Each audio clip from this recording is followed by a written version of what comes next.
Salut. Bon, bah, les témoignages face caméra, c'est pas trop mon truc à la base, mais bon, des fois c'est nécessaire, là, je pense que ça l'est. Le 18 août, j'ai un procès pour outrage par crachat, euh, rébellion et menace de mort sur agent. Bon, évidemment, tout ça, je l'ai pas fait. Les policiers mentent. Deux policiers, apparemment, disent qu'ils m'ont vu cracher et menacer de mort quelqu'un, un policier. Et, et donc, du coup, moi, j'ai jamais été violent dans ma vie. Jamais j'ai rien acheté. Et je me retrouve quand même avec un dossier de, de violent en récidive, quoi. Donc, je vais vous expliquer. On n'y arrive pas comme ça à être à deux doigts d'aller en prison quand on n'est pas violent, mais on y arrive quand même. Donc, je vais vous expliquer, moi, les quelques moments importants qui font que aujourd'hui j'ai besoin d'aide. Euh, Tout commence en 2012 à Notre-Dame-des-Landes. Ça fait 2 mois que je suis là-bas. J'entends qu'on attaque un lieu, le Far West.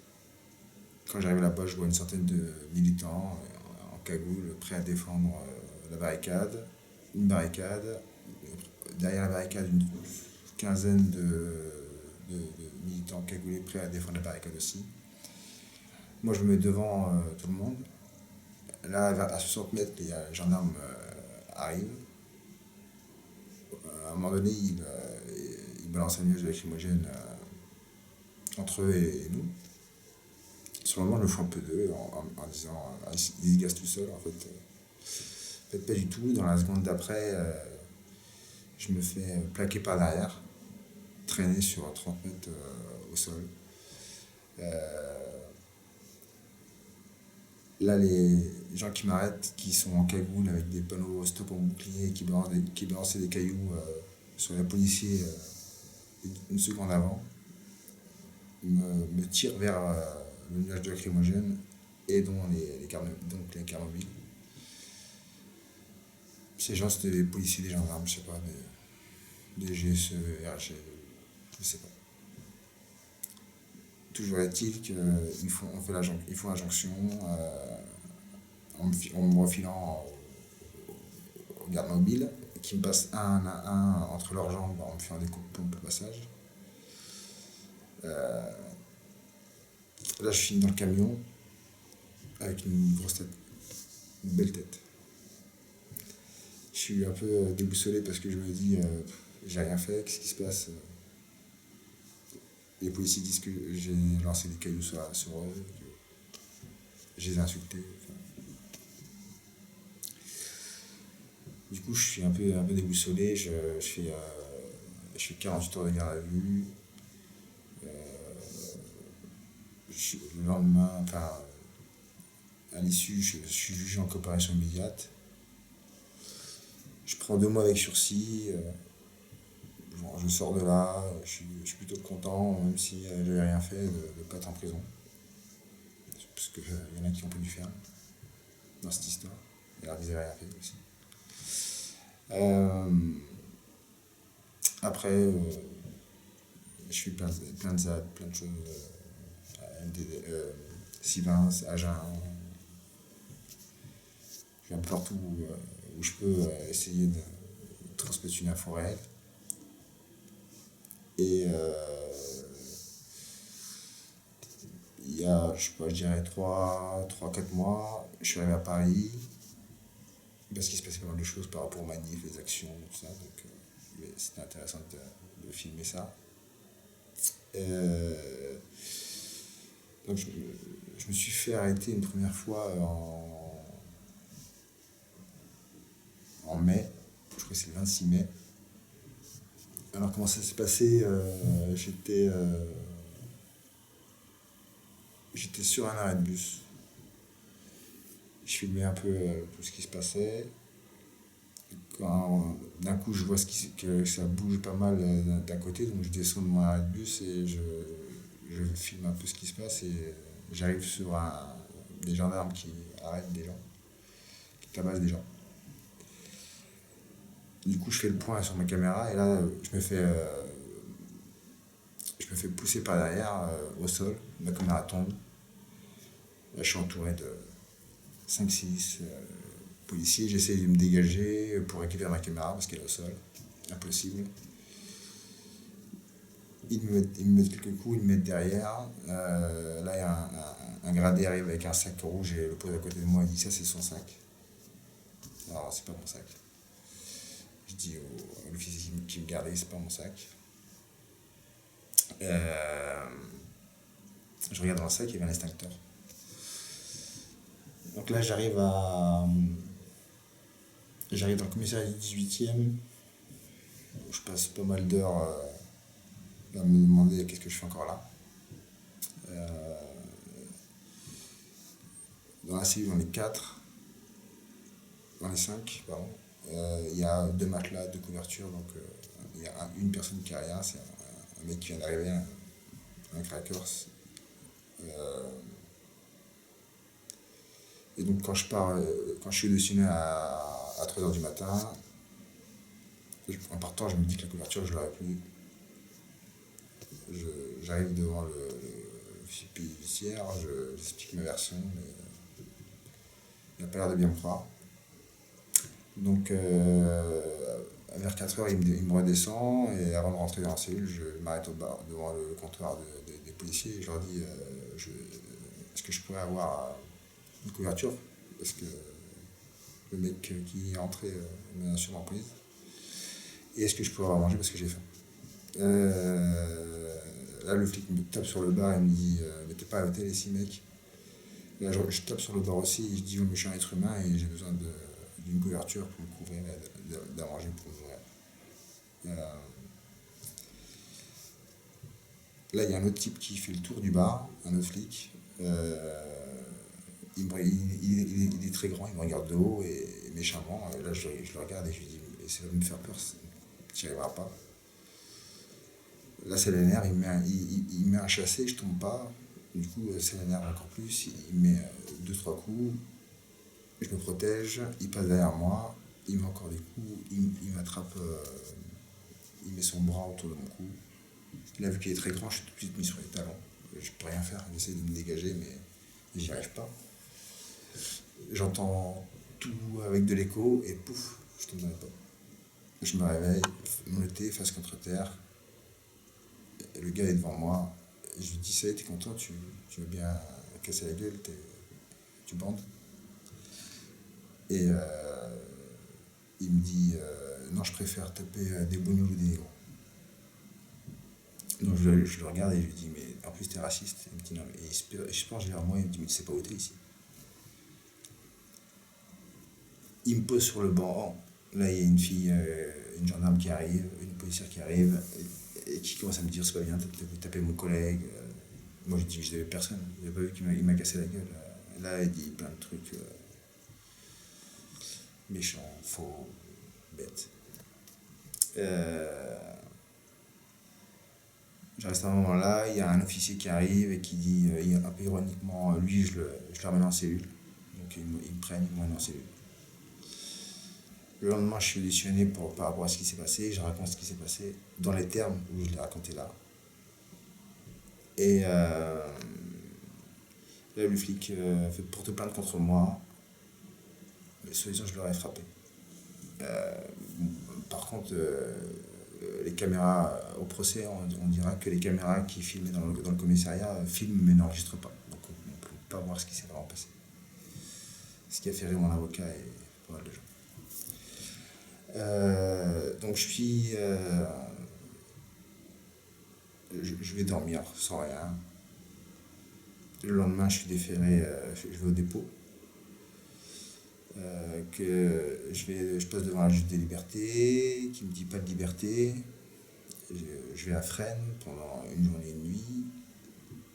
Donc je repars au dépôt, je suis transféré à Fresnes. En tout, il y a 5 jours de détention.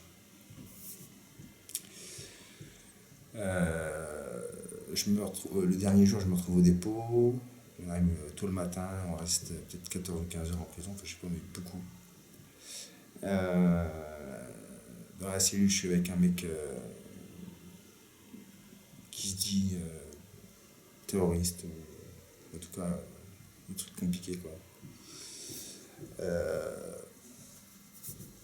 J'arrive au procès, je suis quasiment sûr d'aller en prison parce que déjà, j'ai 2 mois de sursis par rapport à ce qui s'est passé à Notre-Dame-des-Landes. C'est la même chose, c'est les mêmes faits. Et de deux, parce qu'honnêtement, on est jugé à charge, vu qu'ils n'arrivent pas à attraper les violents, mais ils attrapent les non-violents. Enfin, ceux qui jettent des trucs, ça veut dire qu'ils sont violents. Euh, mais ce que je sais pas, c'est qu'il y a plein de gens qui dehors qui m'ont aidé, la DEFCO a fait un gros travail, il y a plein de gens venus debout, des amis que j'avais rencontrés dans des occupations, qui, qui, qui ont fait des lettres, comme quoi ils manifestaient tout le temps avec moi et moi j'avais vu violent. Donc ça, plus un bon avocat, plus le fait que la procureure n'avait rien demandé au juge en lui disant je vous laisse euh, juger du dossier. Donc je suis acquitté, donc très content. Je sors pas tout de suite, je repars au dépôt, encore en prison jusqu'à 22 h. Après, je repars en camion cellulaire jusqu'à Fresnes pour récupérer mes affaires. Et je suis libéré que vers 1 h du matin. Là, dehors, plein de gens m'attendent. Encore une bonne surprise. Et c'est ça qui a fait que j'ai pas été en prison cette fois-ci. Euh, et donc je sors, je suis content. Et je continue à faire ce que je fais. Essayer d'aider un peu les gens, d'informer. Euh, le 5 juillet, il y avait une manif, qui n'était pas vraiment une manif, un peu comme toutes les manifs, enfin un peu comme les dernières manifs qui ultra cadenassées, où on ne pouvait pas rentrer. C'était même pas qu'on était contrôlé, c'est qu'on ne pouvait pas rentrer. Il y a quelques points dans Paris où on pouvait rentrer, mais il fallait les trouver, c'était un jeu marrant. Donc je trouve une entrée. Je rentre, il ne se passe rien parce qu'il y a un quart des gens qui veulent être dans cette manif qui ont réussi à trouver les entrées. Juste après, j'entends qu'à 18 h, il y a un rassemblement devant l'Assemblée nationale, vu que la loi va être adoptée. Et le Comay. Du coup, j'arrive là-bas. Quand j'arrive là-bas, et les gens sont déjà nassés. Je monte sur le bord du pont pour être inatteignable par la police. Là, je les énerve un peu parce que ils veulent m'attraper, mais ils n'y arrivent pas parce que ou je suis sur le pont ou je suis derrière la rambarde. Et donc, du coup, c'est trop dangereux pour qu'ils puissent m'attraper, même s'ils ont essayé. Même s'ils ont essayé. Et d'ailleurs, des gens m'ont aidé. Et ils n'ont pas réussi sur le moment. Mais donc, ça les a énervés. Et vers 9 h, quand je suis descendu pour aller faire mon montage, je sors et je vois un policier qui fonce sur quelqu'un, qui regarde droit devant lui. Et là, moi, j'étais sur sa droite. Il me regarde reculer et du coup, il fonce sur moi. Il m'attrape. Moi, j'essaye de me dégager. Je prends quelques coups de matraque. J'entends rond de matraque et boum, boum, boum. Je prends pas mal de coups de matraque. Et il m'attrape par les bras, les pieds. Il m'amène jusqu'à derrière. Enfin, il me pose, il me pousse par terre et il me dit lève-toi. Il me relève, il me pousse, il me met contre un camion, il me met encore quelques coups, ils mettent les serflex et là ils me font traverser la rue. Ils me mettent encore derrière un camion. Là, il y a un gendarme vient et dit il m'a craché dessus. Son pote discrètement me met un coup. Après, il y a un commandant qui vient et qui dit ah, tu m'as craché dessus. Alors, je lui dis décidément, j'ai craché sur tout le monde. Il me dit oui, en plus, tu m'as menacé de mort et t'as résisté lors de ton interpellation. Et pendant qu'il dit ça, l'officier judiciaire note. Moi, je me dis encore, c'est pas cool tout ce qui est en train de se passer parce que c'est pas vrai. Les policiers mentent. Du coup, j'arrive dans le camion, on est deux. Le mec m'aide pour sortir mon téléphone pour que je puisse faire une vidéo. Quand on arrive dans le commissariat du 5e, ils ont une fiche d'interpellation pour moi, mais ils n'ont pas pour lui. Du coup, ils le laissent partir. Moi, je suis en garde à vue pendant pour 24 heures, cette fois-ci. Le- L'officier judiciaire veut m'entendre, moi je ne veux pas lui parler parce qu'à chaque fois que j'ai parlé, ça ne les a pas intéressés la vérité. Donc je suis un peu dégoûté d'injustice et plusieurs fois je me fais arrêter alors que j'ai rien fait. Je rêve de me faire arrêter pour quelque chose que j'ai fait. Donc à un moment donné, ils me demandent mon ADN, je te refuse aussi.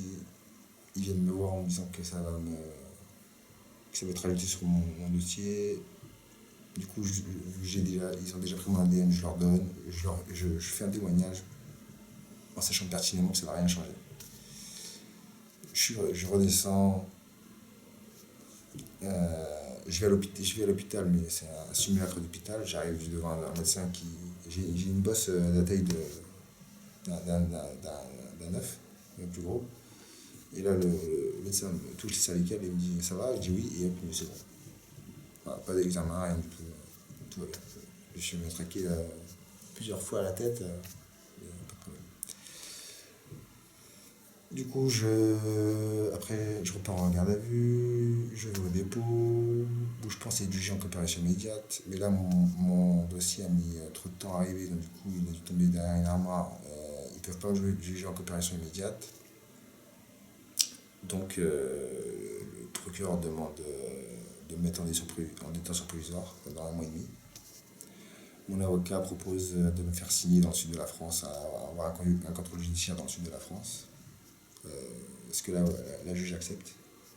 Donc, c'est ce qui fait que je ne suis pas en prison aujourd'hui. Sinon, je serais déjà. Donc, moi, ce que j'ai besoin, c'est de témoignages de gens qui ont ce jour-là et qui ont vu que j'étais pas violent, qui ont des vidéos.